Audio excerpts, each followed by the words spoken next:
Sign up to the SBR Network and use your free daily bet points to earn real-world prizes. Click on the page and start winning now.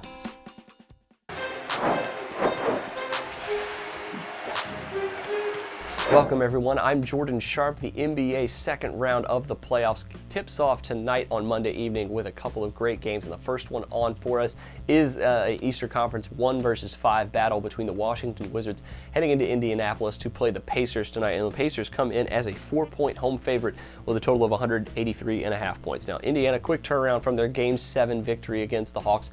Pacers looked pretty good in that game and actually started looking like the Indiana Pacers from the beginning of the season. Roy Hibbert played well, Lance Stevenson was playing well, passing the ball and playing a lot of unselfish basketball altogether for the entire team, and it showed because they really took care of the Hawks with a lot more ease than they did in the first 6 games of the series. But with the Wizards having a ton of rest, it could really play to their advantage or to their disadvantage. I'm not quite sure. It's really hurting me, I think, with handicapping the spread in this game because Washington's such a young team, even though they do have a lot of grizzled veterans on that team with a lot of playoff and even championship experience.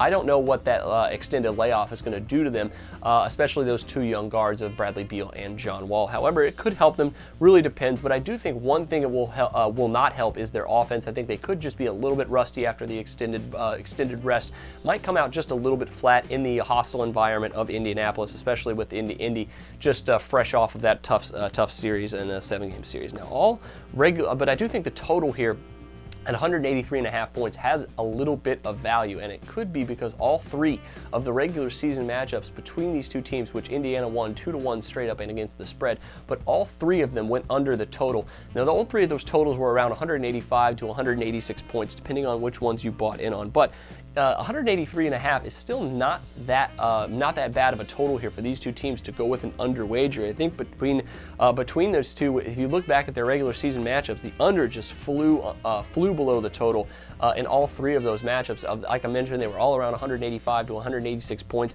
but the under cashed by 17 points, 20 points, and 26 points in those 3 games, not in that order. But with the regular season totals just only 2.5 points higher than what they are right now, I think another under wager here for this game is likely. If Washington's offense comes out flat, the Pacers defense is obviously good enough to make them suffer for that. And Washington's defense is very underrated here, as we saw against the Bulls. And the Pacers have some similar struggles that Chicago does at times scoring the basketball when Paul George isn't and Lance Stevenson are off, and of course Hibbert not playing as well. So there could be a little bit less points scored in this game than some people are projecting, and I think it's going to lead to the under here at 183.5.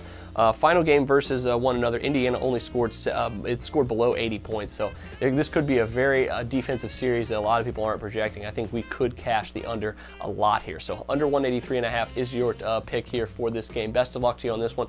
Make sure you check out some of my series price articles as well. I got picks on all 4 series prices from BetOnline, as well as my Game 1 pick on all other 3 games here coming up tonight or tomorrow. But until then, I'm Jordan Sharp, and this has been another edition of the Sharp Pick.